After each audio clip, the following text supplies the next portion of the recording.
everybody, and welcome to Sports and Soppressata, the greatest sports talk show of all time. I am host Leo Stoya. We have a great episode coming up. The USA wins gold in Milan Olympics for the U.S. men and women hockey. Spring training is underway, and a lot of speculations are going around the NFL of people moving places. NBA and NHL are reaching the end of their season, set for interesting playoffs for both leagues, and just a great time in sports, especially on an Olympic year like the one we have this year, and also a World Cup year that we have this year too. World Cup is coming up in June, but as of right now, there is a lot to talk about in sports, and like I said, it's a great time to be a sports fan. Let's start off with USA, men and Olympic women hockey team. Won gold in Milan last weekend. Beautiful. It was insane. Jack Hughes for the men was electric in that overtime, scoring the game-winning goal. But we cannot forget about Connor Hellebuyck, who kept us in that game. He was unstoppable. Some of those saves were just magical saves from Connor Hellebuyck. But no, it was just great hockey from them. The women, too, were unstoppable. Love the tribute to Johnny Gaudreau at the end of the game. You gotta feel bad for that family, but this USA team is something like no other. The Kachuk brothers were also just so good. Speaking about brothers and family lineage, two sets of brothers on the U.S. Olympic team, the Kachuk brothers, Matthew and Brady, and then the Hughes brothers, Quinn and Jack Hughes, the game-winning goal. But the craziest part about the Hughes family is they also have another brother who's in the NHL. He did not make the team, but he is in the NHL, and their sister is in the U.S. Olympic women's hockey team. She also won a medal too. And I was watching this interview with Jack Hughes, and he said that him and his sister were just having so much fun at the cafe, because the USA Olympic team, there's a thing called the Olympic Village. And the Olympic Village is basically where all the athletes should stay, but the Canadians thought they were too cool for that, and they went off the site, even though they got whooped by the USA.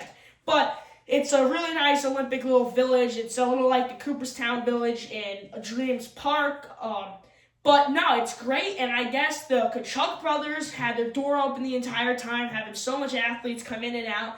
But the short story short, the Hughes family just had a great time after both of them win.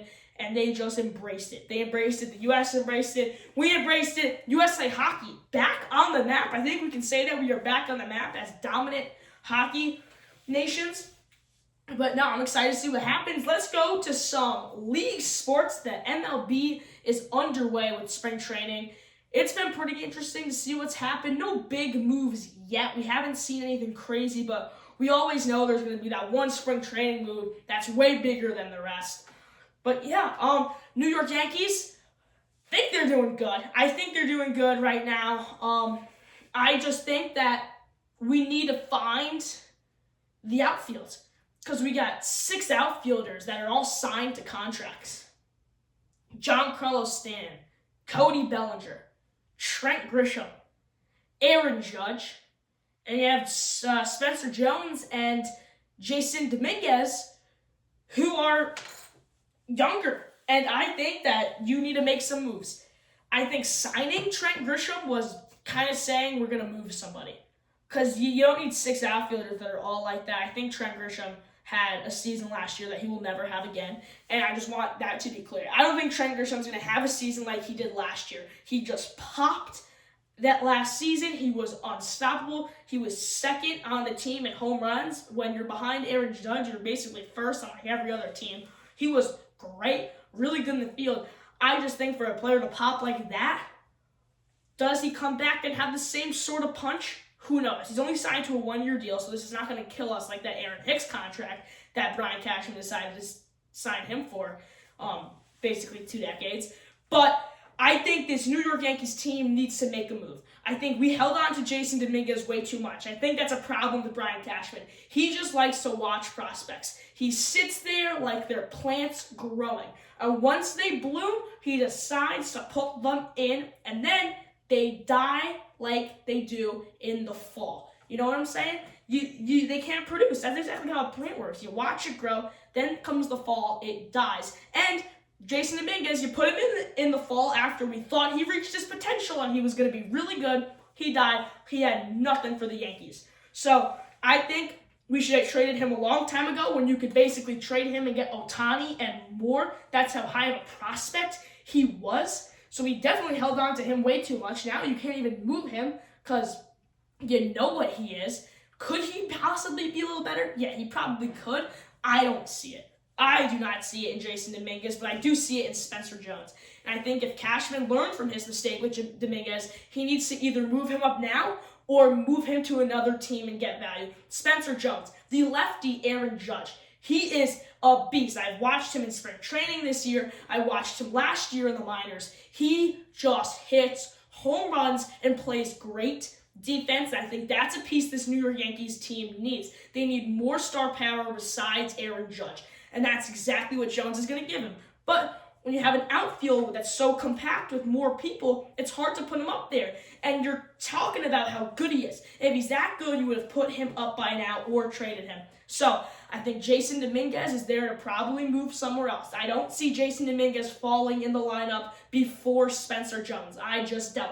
I think Giancarlo Stanton, loved you as a Yankee. Great to have you. But you're older now, and it's just not going to work. So I think Stanton probably needs to go. I buy him out tomorrow. I think just move Jason Dominguez out of our organization because I don't think he's the right guy.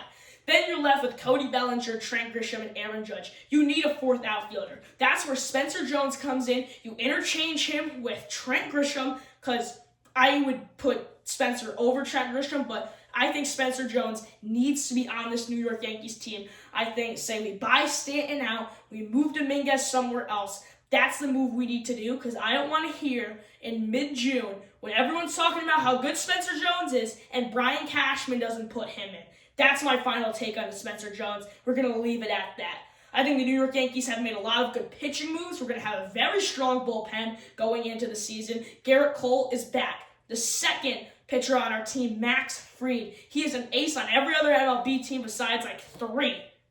He is unstoppable to have as your second pitcher. You go to Carlos Rodon at the 3, and also great pitcher. You have Luis Heel, who definitely can play really good. And then you have Cam Schlittler, who we saw in the playoffs as a superstar. He shut down the Boston Red Sox for 8 innings in Game 3 of the Wild Card Series, and he was the only pitcher to make that Toronto Blue Jays lineup be dead.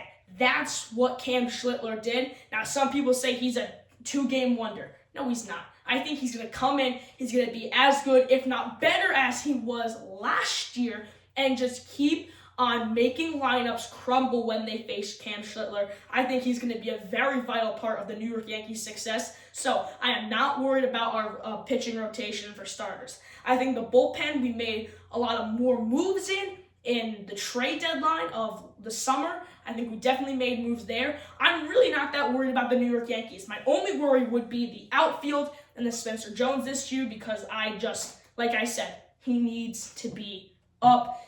The infield, they're kind of playing around with it, but I'm not worried about that. I just think the outfield is our main problem, and that's what needs to be addressed, and that's what's going to need to be done. Let's move on to some b-ball. Basketball is getting crazy. March Madness is just around the corner, and the ML and the NBA final playoffs are coming too.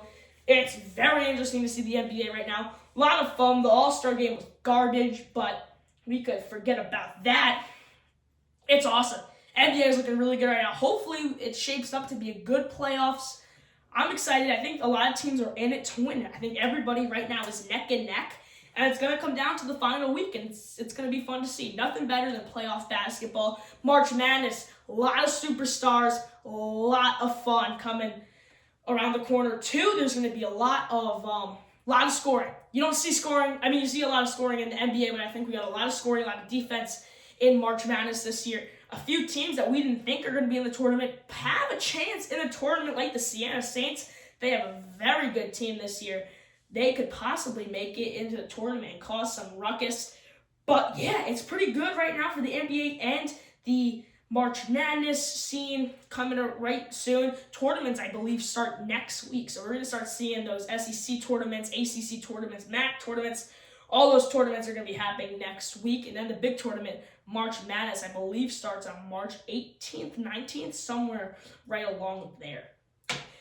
NHL, like I said, like the NBA, neck and neck. All the teams are really close together. It's going to be very interesting to see what happens. That's going to come down to the last few weeks, too, with all the teams close. Sadly, the New York Rangers will not be participating in the playoffs this year after a dreadful year for the New York Rangers. Artemi Panarin was traded. Longtime New York Ranger, thank you for all that you've done, Artemi Panarin. We appreciate it, but the time has come. The New York Rangers, if I'm in that organization, I think the problem is Chris Drury. If you want to do a rebuild, I don't think Chris Drury's the guy. I think we gave him too many chances, and we're kind of hung on him because he was a New York Ranger. Now he runs the New York Rangers. He just won a gold medal being the GM of the USA hockey team. So, I don't know. I don't think he's a guy to do a rebuild. I think you need a bunch of things in that team that I don't think he can get. Brady Tkachuk wants to be we're saying he wants to be a New York Ranger. I don't think so. I think he wants to win, but he does want out of Ottawa. I'd love to have him. I think he likes playing for Mike Sullivan, all those guys. And I think the best part is this USA hockey team was coached by the New York Rangers coach, so he's going to be able to get people to come to him because he is a very, very good coach. Stay healthy. Stay healthy, New York Rangers. I think the other key is going to be we need youth.